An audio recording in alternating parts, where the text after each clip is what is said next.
Move over, kids. Today, I've got a special treat. Today, I am going to be interviewing someone who found a holy grail. The Wii U is well, we know, the Wii U flopped. We know that, but the Wii U has some very special items. What if I were to tell you that there are two games, Mario Kart 8 and Hyrule Warriors, two huge games that only have a print run of 250 to maybe 600. Nobody knows for sure. That's because Nintendo did this thing where they released it only at the New York World Store. And while I absolutely hated that marketing, it happened. And what are you going to do? But what if I were to tell you there was a rare game, and I found somebody who found this game in the wild, in the store. In the wild means they didn't buy it off eBay for an obnoxious price. They were actually in the store. They found it for $20. And now, joining me live right now is David. Well, it's probably not live when you're watching this, but this is live. David, hi. How are you? I'm great, man. How are you? I am awesome. So, you found it. Hold it up real quick. Can you hold it up real quick if you have it with you? Sure. Yeah, it's right around the corner here. Look at this bad boy. Okay, so Jurassic World. Now, before you get all like, oh my gosh, I can go and buy that. No, you probably can't. Hold it up real quick. I want to show them the figure. This is the big box. That figure right there, bonus Lego Jurassic World Dr. Wu figure. That is what is important. Now, there's a PlayStation version and an Xbox version with that, and those go for a lot too. But I'm telling you, it's the Wii U version that is almost like a unicorn. David, what happened? How did you come across that? Tell me, talk to me. So, Ken, you can probably relate. Some of our best finds are the most unexpected ones, right? Oh yeah. It was actually a late night at work. I left around 7:30, and I was just maybe trying to beat the last few moments of rush hour. And I said, I'm going to stop at this Target here, just to kind of, I was debating if I was going to just go and get in traffic or go to Target. Oh man. It was that pivotal. And I went into Target, just kind of doing my usual rounds. You check the clearance, yeah. You check the actual rack, you check maybe a couple aisles adjacent to it. And I'm just casually walking, and I'm on my phone, distracted, but I looked towards the bottom, and Xenoblade Chronicles 2 Special Edition was on top of it. And I was like, is that what I think it is? Oh man. Did your heart drop? Did you get all shaky? I had that stomach pit feeling, and I lifted up the Xenoblade because who wants that in comparison to this, right? But and I look at it and I see the figure, which is a dead giveaway of that's the elusive unicorn. That's the elusive one. And as quickly as I picked it up is as quickly as I bought it. Dang.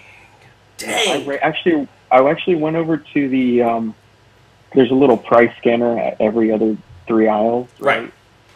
And I was hoping that it was going to be able to be purchased, because sometimes these things penny out and the managers will just say you can't buy this. Oh my gosh. What if that would have happened? I didn't even think of that. Okay, go on. I probably would have became a thief. I scanned the item, and it said $19.98. Like, was the price. They forgot a zero, because it probably should have been like $1,998. Right. So I went over to guest services, and sure enough, my final total was about $20 with some change there. So you should. It was. You should have been a total jerk and said, "You know what? This box is a little messed up. Can I get it for a discount? Get $5 off." Yeah, I didn't want to press my luck there, because these guys could have, as soon as I would have handed it over, I would have probably never seen it again. Take a look at this picture. You can see that there is, that, oh, this hurts. It hurts that there's a security, I don't know what you call that spider web or whatever it is, the jaws of life. It's a spider tag, I think, yeah. And, oh, that hurts that it's on there. But even with that damage, you might be thinking, oh, well, it's damaged, so it can't be. No, it's still worth it. something. It's still worth a lot, actually, of something to see. How many do I know of? Let me try to... There's one on YouTube. This is the one. If you... I'll try to find the video and put a link. If you look at it on YouTube, it's kind of an opening. And in the opening, that's where everyone actually discovered that this existed. Then, Kyle Hunter from Yard Sale Hunter, he's a great guy on another YouTube channel, Yard Sale Hunter. He actually was able to obtain one through eBay, so he did not find it in the wild. The first guy, I don't know where he got it. He probably just bought it in the store and opened it thinking like, oh cool, I collect Lego figures. And then I know of another guy in Canada. I'm not going to mention his name because I don't know if he really wants it public knowledge, but if you go to the Wii U collectors groups in Facebook, he's not shy about saying he has it. But I know he has one too, and it's open, and he actually traded a really high-valued N64 game for it. Like, very high-valued N64 game for it. And then, let's see. I know of another one on eBay, but it did not actually have the outer cardboard box, and it did not have the actual figure. Therefore, an incomplete copy exists. And if you are, like, the hardcore collectors, you're gonna... It will eat away at you at night if you have half of the collectible. So, those are the copies that I know exist. Something happened. Nobody knows why nobody owns this game. Nobody knows why nobody owns this game. And that's what makes it even more... I don't know, more desirable, you know? Right. There's a lot of mystery behind it. Now, you posted it on Facebook, and, well, you posted it in a collector's group on Facebook, so the vultures came out. The sharks. Well, I wouldn't say vultures. I would say the sharks came out. Did you get any lowball offers?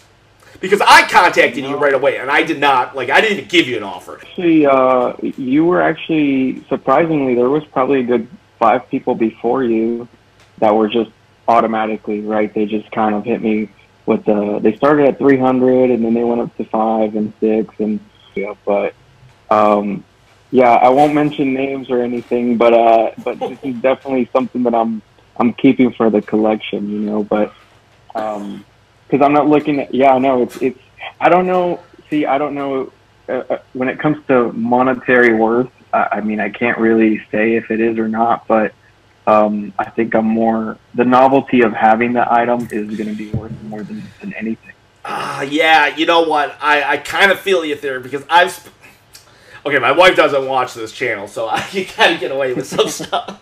Yeah. I mean, you can see some of this stuff in the background. I mean, I've got some things that are just like, I know I overpaid for, but it was the fact that I got it. And then there were some things like, I remember I got like a Zelda bedsheet set, unopened, for $20, and I was like, holy crap, I'd have paid $300, you know, and I've got some things. I don't blame you, man. I've got some things, so I get what you're saying, but I didn't send you an offer. I just straight up told this guy, I was like, dude, don't sell this. I wasn't sure. I did not know you would get better offers than $500. I just told him straight up, I was like, don't sell this for $500. You could probably get more. Yeah, no, I'm not trying to put anybody out there, but well, probably who I consider someone I kind of look up to in the collector world. You probably know him, Casey the Game Nerd. Yeah. He messaged me, and I was like, you know, is this real life? So you've been David. So you've been collecting for a while, and you do the hunts. So you kind of had an inkling when you saw this. You knew that this was rare. You didn't know how rare, but you knew it was rare. You knew it was something. I didn't know.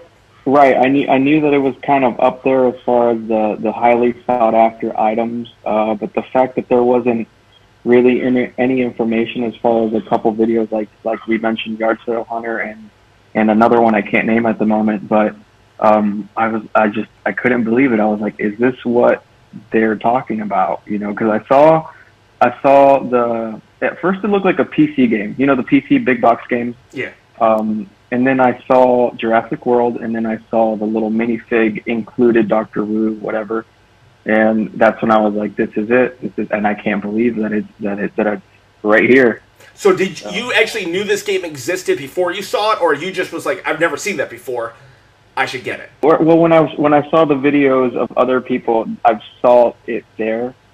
But that's as far as Yes. Okay, so you kind of knew of its existence because most people don't even know it exists. It's so like rare. And like you said, even one guy who you look up to was like, "Is this real?" It's just like it's so like, whoa, what the heck? Yeah. And for you to find it at a Target is just like, I mean, I know. Yeah. I mean, every once in a while, it's like, oh, wow, they found that at Goodwill. But, I mean, this was still in retail. It's somehow, that means it's been sitting on the shelves for roughly 2 years, maybe 3. I don't know when this game came out. Just there. Anybody could have got it. Now, what was your lowest I don't want to interrupt you, Kim, but I will say that I asked the Target employee about this game, and he actually mentioned that that the game had been found on a pallet in the back, and they brought it out to be sold. So I don't know if I was right at the cusp of it being on the floor.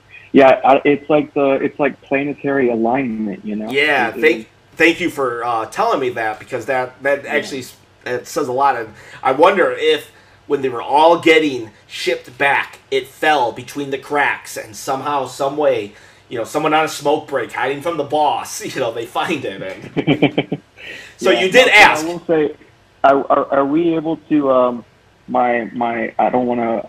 Are we able to pause? My earbuds are dying right now. We had a cut real quick because the audio, his earphones were dying, so now he has a different hairstyle. So it's same day, same going on. Okay, so let's get back to the interview. Do you regret showing it online? Because, like I said, the sharks came out, and I don't mean that in a bad way. Sharks got to eat. Sharks got to eat. So yeah. They smelt blood for sure, and they came out. And I would say majority of them, if not all of them, were really welcoming and nice about it. Yes. But of course, there were some guys that were like, very persistent, and but never to the point where I was like, I gotta take this offline or anything. That Wii U group, the nicest people, and I know the heavy hitters. The heavy hitters are Shane, there's Steve Saints, Russell Davey. And those 3 guys, even though I no longer really collect Wii U, I still keep in contact with them. I still talk to them. Russell and I, we literally will, anything I find, I will sell. If I find it at this point, if I don't own it, if I find something for the Wii U, I'll just buy it, and I'll sell it to him for retail, whatever I paid plus shipping. And he does the same for Zelda. Just great guys. We talk Zelda, and Shane and I were always showing each other pre-orders. So we've kept in contact. And there's a couple others like Gordon and other people. Tell me, David, what is the highest offer you've received for that game? By the end of the night that day, it was a figure around $2,500. Wow. Yeah. Wow. Yeah. $2,500? Dude. If I'm not mistaken. Dude, I'm going to tell you. Okay, so when I came to you to begin with, I was very honest and blunt. Like, don't settle for anything less than $500. That's what I said. Right. I think $2,500. You might want to contact that person and make the sale. I'm not joking. Yes. Stadium events. I'll hold off. I'll hold off posting this video for like 3 days so you can think about this. Right. Stadium events will sell for around $8,000 to $12,000 sealed. Now there's one on eBay for $75,000 or best offer. Nobody's gonna buy for that. But $2,500. If it was one of those heavy hitters that we have talked about, those guys are legit and they mean it. $2,500 is a dang good deal. I get it. It's a holy grail. It's one of the. It's going to be. I believe it could be a modern day World Stadium events, but you're not going to do $2,500. Yeah, I don't think I'm budging anytime soon. Like I said, the novelty of it itself is worth it's worth tenfold. So tenfold. So that's number. What's 10 times 2,500 people? Yeah, talk to us in 20, 30 years. We'll see how it is, right? I was going to try to entice you. I don't, like, not for, I mean, I would love to have it for my collection, but I was going to try to entice you. I'm like, how much? How much would it take? Would you trade me for this? because I have like the Hyrule Warriors New York edition even. But I'm not even going to. Hyrule Warrior New York is not worth $2,500. So I actually own, believe it or not, 2 Hyrule Warriors. I got it as part of a Zelda lot. Dude, we could do a trade if you. No, I'm just kidding. Knowing that you would get it, knowing that you got an offer of $2,500, I'd make the trade right now, and then I would just turn around and sell it though. So you don't want to. Yeah, but that's... And I'm not like Yard Sale Hunter. Yard Sale Hunter, when he got this, he literally emailed the person selling it and said, "I'll give you $200 extra because this is such a rare find." I wouldn't do that with you. I would just sell it and be like, "Hey, man, thanks." Yeah, he did a very honorable thing. I think that not many people. So that's very admirable of him. Very admirable. Great. That is outstanding. But I wouldn't do it. I would have like, maybe I would have. Yeah. If you could get out the door running with $20, then you know. Right. You owe Target $200. So tell me though. So $2,500. You don't think you should sell it? At the current moment, in the foreseeable future, I don't see myself selling this. There's nothing you want that could get it. Like what's like something that you've always wanted? Like to me, there's a couple things. There's like a Zelda Wind Waker scroll. There's a Yellow Cart Zelda game. What is like a test game for the repair people. Those are a couple things that like I really want. I don't have. I would trade something big for it. What would you? Yeah. What would be yours? There's a lot of there's the obvious stuff like maybe Clay Fighter for the N64, like a complete Clay Fighter. Okay. There is for the for the PS1 Elemental Gunvolt. I forgot the name of it. The special edition came in a briefcase with the gun that you connected to the. I don't really know much about it. I've seen it though. What was it, like a giveaway or something? Yeah. Okay, so Clay Fighters. If I had Clay Fighters, Sculptor's Cut, Blockbuster, complete, very clean box, not sealed, but very clean box, would you trade me? You better and be very honest, because if you say yes, I might literally search it out. So I need you to like seriously answer this question. Yeah.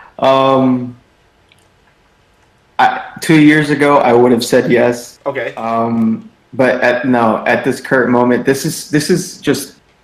I'm still in shock, Ken. I have to say, I'm still in shock. And you probably can relate. You explain to the normal people in your life that what you found, and you just can't convey. No, you can't. They don't understand. I came home and I was like, "Mom, you won't believe what I found," and she's just like, she's like, "Are you still buying games? Don't you have bills to pay? Are you still buying games?" She's like, "Your car note's coming up, And I was like, "Okay, all right, maybe I'll use this to pay it off." But yeah, you can relate with that. Okay, what if I gave you Sculptor Cut plus $500? I think if it was a situation where we're at a table or at a game store and I've got my stuff, he's got his stuff, maybe that deal would go through. But I don't know. You know what? I probably would do it for a sealed copy. Sealed copy. All right, there you go, guys. There you go. Get a sealed copy of Sculptor's Cut. This is the Blockbuster exclusive one, though. Don't think you can get anyone. You might have a chance. And also, I mean, maybe if someone said, "I'll give you all the North American N64 cartridges," just loose, something like that, because that would kind of a good chunk of my journey would be taken care of there. There's pros and cons to owning something like this. The pro is, well, you own it, and I get it. A piece that nobody has, or just, nobody has a sealed copy. But even if someone else did, even if one popped up, who cares really? It's still like, wow. And you have the story. You have that story. I walked into a store and bought this. There's a whole story behind it. There's emotion behind it. But if not just one, but 30 show up in the wild or show up on eBay. Somebody finds a mint copy, 10 mint copies. Well, then you're not getting 2,500. Now you're getting 500. Right. What are you going to feel if that happens? Are you going to just take the chance? I think so. I'm more attached to the, like I said, the story behind it. Mm-hmm. The fact that I have my copy that I found in the wild. There's no price tag you can really put on that. Yeah. Yeah. So, I mean, if I can just every now and again just look up at the shelf and see that, you know, that came to me, just fell on my lap essentially, that's worth to me more than any price tag. So I'm a very nostalgic person, as we kind of all are, right? Okay, so yeah. But all right, man. Well, I'm gonna let you go. I've taken up a lot of your time, David. You did it. You found like in the wild, like the wild of wild. You found it. You did it. I'm so happy for you. I'm jealous. I'm not gonna lie. I'm jealous, but I'm so happy for you. So that's it for today, everybody. It is dangerous to go alone. Please share this video, this channel with a friend, and do me a favor. Make sure to go to David's Instagram. I'll put the link below. Check him out. He was kind enough to do this. What an amazing story. Have a great day, everyone.